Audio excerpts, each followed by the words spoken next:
Vijay മാധവും Devika നമ്പ്യാരും social മീഡിയയിൽ സജീവമാണ്. ഇവരുടെ വിശേഷങ്ങൾ വൈറലായി മാറാറുണ്ട്. മക്കളുടെ വിശേഷങ്ങളും യോഗ ക്ലാസിനെക്കുറിച്ചും വീട്ടിലെ കാര്യങ്ങളും പാട്ടുമൊക്കെയായി ഇവരെത്താറുണ്ട്. മകളുടെ പേരുമായി ബന്ധപ്പെട്ട് രൂക്ഷ വിമർശനങ്ങളായിരുന്നു തുടക്കത്തിൽ ഉയർന്നത്. ഒരു മകൾ ജനിക്കുകയാണെങ്കിൽ ഓം പരമാത്മ എന്ന പേരിടാമെന്ന് വളരെ മുന്നേ തീരുമാനിച്ചതാണ്. ദേവികയ്ക്കും അതിൽ എതിർപ്പുകളൊന്നും തന്നെ ഉണ്ടായിരുന്നില്ല.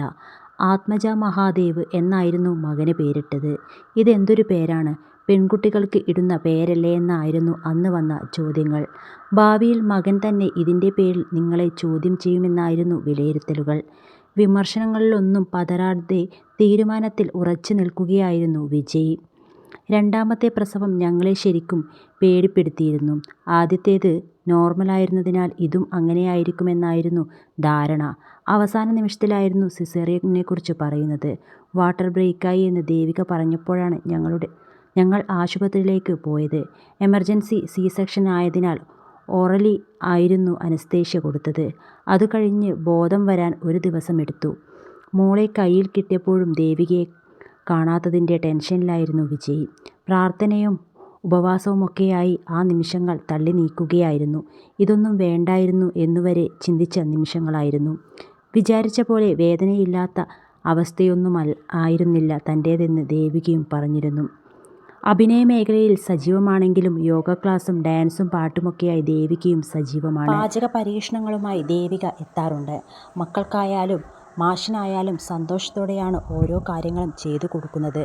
ഇപ്പോഴത്തെ ജീവിതത്തിൽ സംതൃപ്തയാണെന്ന് ദേവിക പറഞ്ഞിരുന്നു. പുതിയ വണ്ടി എടുത്തതിന് ശേഷമായി നടത്തിയ യാത്രകളെക്കുറിച്ചായിരുന്നു ഇവർ ഒടുവിലായി പറഞ്ഞത്. പത്മനാഭസ്വാമി ക്ഷേത്രത്തിൽ വെച്ചാണ് വണ്ടി പൂജിച്ചത്. അതുകഴിഞ്ഞ് ലോങ് ട്രിപ്പ് പോയാലോ എന്ന പ്ലാനിൽ നേരത്തെ കന്യാകുമാരിയിലേക്ക് പോയത്. ഇത്തവണ ഇവരോടൊപ്പം വിജയിയുടെ അമ്മയുമുണ്ടായിരുന്നു. ഫാമിലിയായിട്ട് നിൽക്കാൻ പറ്റിയ നല്ലൊരു പ്രോപ്പർട്ടിയിലായിരുന്നു താമസിച്ചത്. അതിനുശേഷമായിരുന്നു തിരുപ്പതിയിലേക്ക് പോയത്. ബീച്ചും കാറ്റുമൊക്കെയായി നല്ല വൈബായിരുന്നു. എല്ലാം ചുറ്റിക്കറങ്ങിയിരുന്നു ഞങ്ങൾ. ആ സന്തോഷം അധിക നേരം നിന്നില്ല. അവിടെ നിന്ന് വന്നതും അമ്മ ആശുപത്രിയിലായി. അമ്മയെ കൊണ്ടുപോകേണ്ട ബുദ്ധിമുട്ടാവും എന്ന് മാഷ് എന്നോട് കുറേ പ്രാവശ്യം പറഞ്ഞതാണ്. എൻ്റെ ഒരു സന്തോഷത്തിന് കൊണ്ടുപോയതാണ്. അത് ഇങ്ങനെയായി മാറുമെന്ന് കരുതിയില്ല. അമ്മ കുറച്ച് ബെറ്റർ ആയിട്ടുണ്ട്. എന്നാലും ആശുപത്രിയിൽ തന്നെയാണ്. നന്നായാണ് തുടങ്ങിയതെങ്കിലും അവസാനിച്ചത് ഇങ്ങനെയാണെന്നുമായിരുന്നു ദേവിക പറഞ്ഞത്.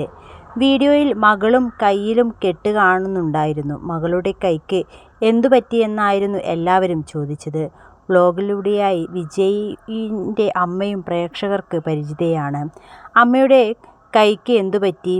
എത്രയും പെട്ടെന്ന് സുഖമാവട്ടെ. അമ്മയെ നന്നായി തന്നെ കെയർ ചെയ്യൂ. അമ്മ പൊതുവെ അങ്ങനെ യാത്ര ചെയ്യാറില്ലെന്ന് വിജയ് തന്നെ പറയാറുള്ളതല്ലേ.